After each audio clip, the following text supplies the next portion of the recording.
Hello, my name is Caleb Williams. I'm a master's student in ME 597, Decision Making and Engineering Design, at Purdue University. In this presentation, I will be giving an overview of nudge theory and partial fulfillment of the requirements for Project 2. Decision making is an integral part of life. Every person makes numerous decisions each day. What brand of spaghetti sauce to purchase at the grocery store, what to eat for dinner, what route to take to work. The list goes on. The vast majority of these decisions are trivial in the short term. Being 10 minutes late to work because you misjudged the traffic on your alternate route isn't usually cause for reprimand, but we also face larger, more consequential decisions, such as when and where to purchase a home, or what life insurance policy to purchase. These decisions have higher stakes. A poor decision on a home can result in significant financial loss. How do humans go about the decision-making process? Are we rational decision makers who are practical and calculated in every area? Or are we sometimes impulsive and irrational in decision making, selecting an alternative based on feelings and misconceived perceptions? The answer is clearly the latter. No human can be completely rational and conduct their decision making like a computer, accounting for all available information and coming up with the optimal solution every time. While we tend to be more impulsive on the trivial decisions that have minimal consequences, we still struggle with being practical and calculated in consequential decision situations, despite our best efforts. This weakness in humans, our inability to be totally rational and calculated in decision making, can be exploited in a multitude of ways for a variety of purposes, both good and ill. By taking advantage of this weakness, keen choice architects can sway individuals and even entire populations by careful manipulation of the external factors in decision making. Sweeping change in a society is often accomplished through governmental regulation and judicial rulings, but such change is jerky and noticeable. Freedoms are often infringed with new legislation and mandates, causing discontent among the governed. But there is another, more subtle method to invoke change: the nudge. Nudge theory is an attempt to understand the way people make decisions and exploit their decision-making methods to steer them towards a desired outcome. In their book, Nudge: Improving Decisions About Health, Wealth, and Happiness, behavioral economist Richard Thaler and legal scholar Cass Sunstein provide a comprehensive overview of nudge theory and present methods for using nudges to alter people's decision-making habits for their own benefit. A nudge is a method of altering people's behavior in a predictable manner without restricting their options or imposing significant economic incentives or ramifications. Nudges are unobtrusive and easy to ignore. They give people freedom to make their own decisions, but they have a measurable effect on the actual decisions that are made. In their book, Thaler and Sunstein champion a philosophy they call libertarian paternalism, which is a method of bringing about societal change through the use of the nudge, altering people's decision-making habits while leaving them free to choose. This is the end goal of nudge theory, to accomplish change without stirring the hornet's nest and enforcing strict regulations and mandates. Nudges are employed by choice architects, who are the individuals responsible for the choice architecture, which is the structure or context within which people are free to make their own decisions. When building this structure, the choice architect must carefully consider the desired outcome and tailor the decision space to achieve this goal. Every detail must be considered, and there is no room for haphazardness. Humans are easily influenced in decision making. Nudge theory is so effective precisely because humans are influenced by the minute details. Something as simple as placing the fruit at eye level has a measurable impact in increasing fruit consumption. Examples of choice architects include grocery store layout managers, election ballot designers, and construction architects. The employee who lays out the locations of merchandise in a store influences the purchasing habits of customers. The individual designing an election ballot assigns the relative importance of the issues being voted on through their location on the ballot. In designing an office building, architects influence where people congregate and how desirable it is to visit the snack bar. Almost everyone is a choice architect of some form and can provide nudges to influence the decisions of other individuals. The fact that humans are susceptible to such nudges indicates that we are not completely rational decision makers. Thaler and Sunstein divide decision makers into two categories: humans and econs. The econ, short for economic man, is completely rational and makes the right decision without fail. Economic man considers all available information and is not swayed by external, trivial factors. Economic man is disciplined and calculated, the ultimate decision maker. But this is highly idealistic. Humans, on the other hand, are far from this. We rarely consider all the information available. Our decisions are easily influenced by unimportant, trivial information, and we frequently make decisions in haste and without much thought. Even if humans attempted to consider all possible factors in a decision, we would run into cognitive barriers as the situation's complexity increased. There are physical limits to our rationality and ability to be calculated. Nudges are effective and necessary precisely because the vast majority of people are not econs, and thus our decision making is easily influenced. In a world of econs, the layout of the grocery store would not matter. Economic man decides what to buy before leaving the house. In their book, Thaler and Sunstein discuss 3 types of decision problems where nudge theory is especially applicable or useful. While the nudge can be employed in a wide range of situations to alter an individual's decision-making calculus, these decision situations have particular attributes that cause the decision maker to be especially open or susceptible to nudging. The first key application of nudge theory is in difficult or rare decisions. These decisions have high consequences and are not usually encountered on a frequent basis. Examples would include choosing a college and a career path or purchasing a vehicle or a house. Because these decisions have long-term impacts or are financially costly, humans tend to be receptive to advice from others, which can come in the form of a nudge. Decisions without feedback are also candidates for nudges. Many decisions in life provide near instantaneous feedback. An individual knows that touching a hot stove is a bad decision as soon as he or she makes that decision. But someone can smoke cigarettes for years without having any warning signs of lung cancer. The feedback is far from instantaneous. Long-term investments provide feedback, but only after 5 or 10 years. Long-term processes rarely provide feedback, and even when they do, it may be too late to make any meaningful changes. And thus a nudge is often helpful to put people on the right track from the start. Nudges are also useful when the decision maker is unfamiliar with all the alternatives. This is especially useful and relevant with software applications. New users of software packages don't know what the various settings do or what combinations of settings will work best for their application. In this scenario, the developer can assist the user with a nudge, the default settings. The default settings provide a starting point without which users would spend inordinate amount of time just getting the program to complete simple tasks. Another example is selecting from the menu at a restaurant. If you've never visited the restaurant before, a nudge, i.e. a suggestion of what others like, is much appreciated. As described above, there are a variety of decision situations where nudges can be effectively employed. Further, these nudges can be used to benefit or harm the individual decision maker. As an individual making numerous decisions a day in a highly complex society, I certainly am neither aware nor immune to all the various nudges that are presented to me on a daily basis. However, Thaler and Sunstein's overview of nudge theory provides a comprehensive framework for identifying nudges in the situations where they are most often employed. This is immensely helpful in analyzing the decision situations I find myself in and how I handle each of those situations. I attempt to make decisions as an econ, analyzing the decision scenario as rationally as possible and remaining immune to trivial factors such as the nudge. As such, I'm able to recognize a limited number of the nudges that are presented to me, while undoubtedly being ignorant to many more. No person is a true economic man, immune to all forms of nudging. I will focus on 4 specific genres of nudges: internet nudges, nudges in academia, social nudges, and personal nudges. A key area where I recognize nudge theory at work is the internet, specifically search engines and social media platforms. Technology giants such as Google, Facebook, and Twitter are able to nudge their users in a myriad of ways to influence not just the behavior of the individual user, but also the viewpoints and philosophies of society as a whole. The most common form of nudging on these platforms is in the format of consumer advertisements. Companies pay search engines and social media platforms to present their products in a favorable light. Humans are lazy decision makers and will often click on the top search result from a Google search, despite their freedom to choose from 10 plus options on the first page alone. By strategically ordering search results, Google is able to nudge the decision maker towards a certain outcome, whatever content is contained within the top search result. Companies take advantage of this tendency by paying Google and other search engines to optimize the user's experience, essentially nudging the user towards their product or service.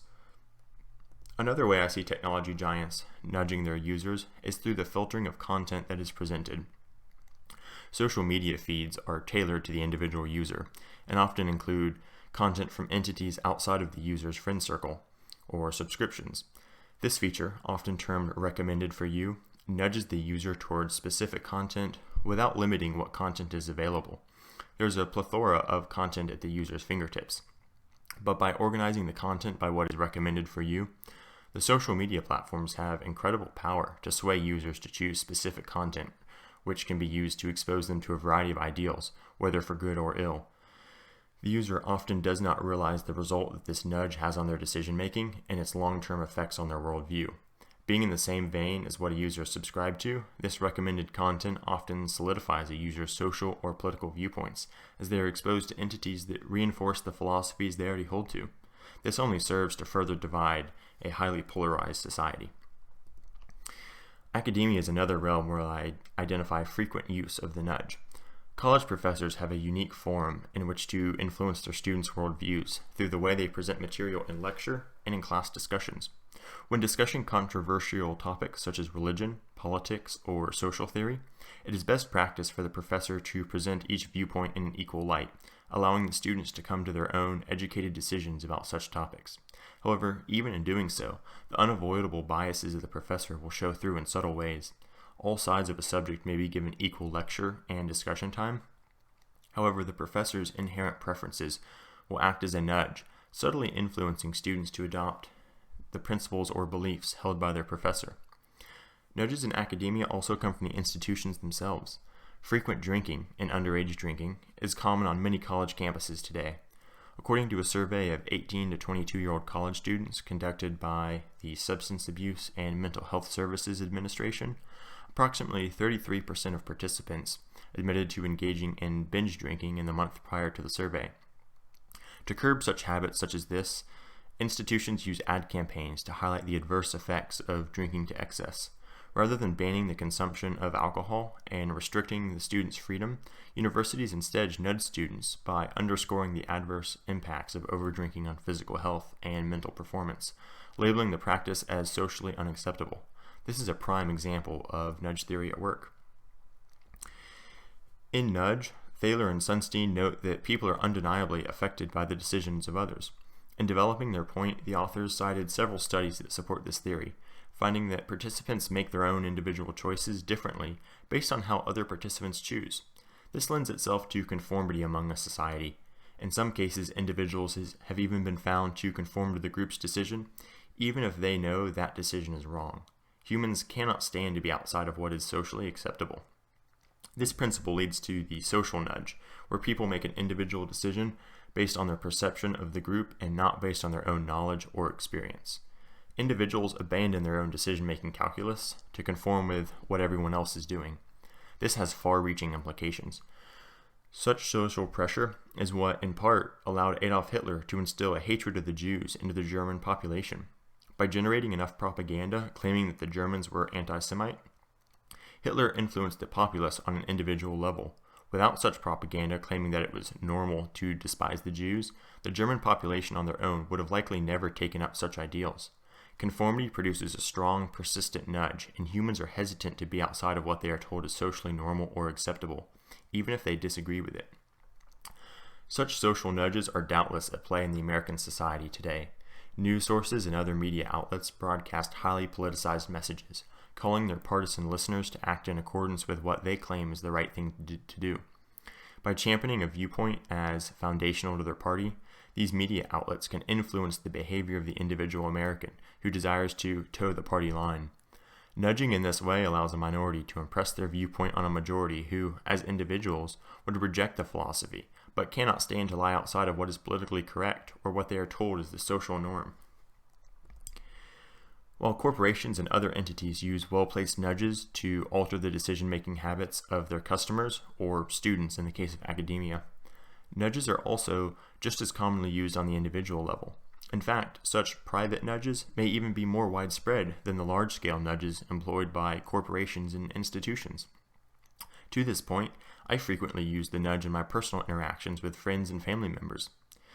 Through their discussion of the many ways nudge theory reveals itself in everyday decision-making, Thaler and Sunstein helped me to uncover several ways in which I am a choice architect and present nudges to those I interact with. One way in which I nudge my associates is through the presentation of alternatives. When asking a question where the responses are bounded by a limited set of answers, it is convenient and easy for me to introduce a nudge to influence the decision maker. An example of this question might be, what would you like to eat for dinner? With alternatives being given as baked ziti, smoked chicken, red beans, and rice, or tuna casserole. I will often list my preferred choice first in an attempt to nudge the decision maker towards my preference. When presenting a list of alternatives, the questioner, or choice architect, often suggests that all alternatives are equal in preference. However, there's an unspoken rule that the choice architect's preference is the first alternative listed. This unspoken fact acts as a nudge to any decision maker who unselfishly seeks the interest of others above their own. The choice architect has put all options on the table, but the decision maker is nudged towards the first option, believing that this is the choice architect's preferred outcome. There are equally many situations where I would like to avoid nudging the decision maker when presenting a list of alternatives. In this case, I often resort to listing in alphabetical order in the hopes that the decision maker will recognize the matter-of-fact ordering and will choose based on their own preferences and not based on the preferences that they assume I have. Careful ordering of alternatives is definitely one of the most prominent ways I have found myself using the nudge to influence others' decision making. Another way I nudge individuals is through careful selection of word choice and phrasing. This is similar to nudging by specific ordering of alternatives, but is less subtle. By being calculated in my choice of words and phrasing, I can convey my preferences and opinions to the decision maker in an unobtrusive, easy-to-avoid manner, which precisely fits Thaler and Sunstein's definition of a nudge. One example of such a nudge would be in the way I present my views on a given decision situation to another individual. By thoughtfully selecting my words and tone of voice, I can express appreciation or distaste for a particular alternative, while not outright recommending a choice to the decision maker. The decision maker feels free to accept or reject this nudge because of the non-threatening way in which the nudge was presented. I frequently use this flavor of nudging in scenarios where the decision maker is required to make a rare or difficult decision, or when the decision maker is unfamiliar with all of the alternatives. Thaler and Sunstein note that these are two areas where nudges are particularly useful, and I have firsthand seen the effects of well-executed nudges in these areas. Nudges, rather than direct advice, are often better received by the decision maker and leave them free to choose from all available alternatives without fear of ill feelings from not following my advice. The final way in which I seek to nudge others is through the way I ask probing questions. As a listening ear, it is often the case where my associates come to me to discuss various situations they are facing in their personal lives. Often the associates do not directly solicit my opinion or advice, but merely present me with information on their circumstances. In these instances, I will attempt to nudge my associates through careful questioning. By asking carefully phrased questions, I can present my opinion and recommend a course of action without presenting it as unsolicited advice, which is rarely taken well. Thus far, nudge theory has only been considered as it relates to a few specific aspects of society, primarily the internet world, academia, and social change. The influence of nudge theory and interactions between individuals has also been considered. But nudge theory has significant applications in the engineering field, especially in creating and maintaining a workplace atmosphere and in influencing decision makers in engineering design and in modeling and simulation. Nudges in the corporate environment come in a variety of forms. One of the most recognizable forms is the way companies nudge their employees through the workplace atmosphere. Company executives become powerful choice architects when it comes to structuring office spaces. Locating the offices of supervisors and higher-up officials in separate portions of the building from the cubicle farms of the working-class employees fosters a segregated atmosphere with a lack of open communication between employees and supervisors. While open-door policies may still be maintained and the employees are not prevented from stopping by their supervisor's office, the segregation provides a nudge to hinder communication. Employees are less likely to visit their supervisor because of the segregation and the feeling that they don't belong with the higher-up officials. The physical reality of the situation has not changed, besides a slightly longer walk across the building. But by merely rearranging the office space, this nudges employees and supervisors to separate, hindering transparency and communication. This same principle applies to the location of shared office equipment, such as a printer and scanner or a water cooler. Placing these items in a common area naturally fosters conversation among employees, but locating the printer in a back closet or putting the water cooler right outside of the supervisor's office deters such engagement. Simply by strategically locating such items, the entire atmosphere of a workplace can be changed from one of casual conversation with whomever is in the vicinity to limited, intentional conversation, where discussion occurs only when visiting someone else's cubicle for a specific reason. By definition, nudges are employed by a choice architect to affect the decision-making habits of others. It is not surprising then to find that nudges can be used in engineering design to both alter the design process and influence the way the consumer uses a product. The designers are nudged by supervisors and company officials, while they themselves work to nudge the consumer through various design features. Decision makers in engineering design processes are frequently nudged by supervisors, team leads, and others with influence. These nudges come in various forms, one of which is perceived preferences. The author has found that supervisors and team leads often make casual, offhand remarks about certain aspects of a simulation or design. While these remarks may be not meant to invoke specific change, they act as a nudge to the engineer. As an experienced engineer, any experienced engineer will easily ignore such nudges, but junior engineers like myself, seeking to gain their supervisor's approval, will spend great effort to address their supervisor's offhand remarks, possibly deciding against their own engineering judgment in favor of their supervisor's on-the-fly comment. It is therefore incumbent upon supervisors to ensure that individual engineers make decisions based on sound engineering judgment and not in the spirit of pleasing their supervisors. Another way supervisors and team leads are able to influence their employees is by creating a social nudge. As mentioned previously, humans place immense value on conformity to social norms and will sometimes knowingly make a wrong decision to remain within the philosophy of a social group. This is especially damaging in engineering, where it is critical that engineers rely on their technical expertise to make decisions, rather than caving to perceived external pressures. For a multitude of reasons, supervisors have incentive to nudge their employees to be champions of success and speed with discipline. However, this can be detrimental to the bench-level engineers, as it nudges them towards delivering products before they are ready, and making design decisions that cut corners to allow for quick turnaround of products. This harmful workplace atmosphere is a type of a social nudge because the individual engineer is subtly encouraged to make design decisions promoting rapid production of results in an attempt to keep pace with his fellow engineers. Failure is not acceptable, and falling behind the group damages his chances of getting the next promotion. However, it is likely that the entire group feels the same way, and so the group's overall product is deteriorating due to the perception that everyone else is keeping pace, when, in actuality, this is far from the truth. This artificially constructed atmosphere is dangerous and is one example of a harmful social nudge. Finally, the default options or settings for a software program form a powerful nudge. New and inexperienced users often rely on these default settings to gain familiarity with a software package, and thus the developer's role in influencing the user's result cannot be understated. As a modeling and simulation engineer, this form of nudging strikes particularly close to home for me. I rely on multiple engineering simulation packages to accomplish my job, and the effect of the default settings cannot be understated. Engineering software developers generally assign the default settings to cover the most common problem types that are encountered. In the face of an overwhelming number of alternatives, the developer is nudging the user to that set of alternatives that are most likely to benefit them. However, the power of the default settings nudge does not stop with new users. In their book, Thaler and Sunstein describe what they call status quo bias, which is where humans tend to stick with their current situation, even if there are better options available. Such bias is prevalent in engineering simulation. Many of the default settings in simulation packages are hidden away behind series of menus, and the laziness of the engineer means that these settings may never get changed. However, the minute details are key in the simulation world, especially for problems that tend towards instability. In this way, the default settings assigned by the developer, combined with status quo bias, form a nudge that is too powerful to resist.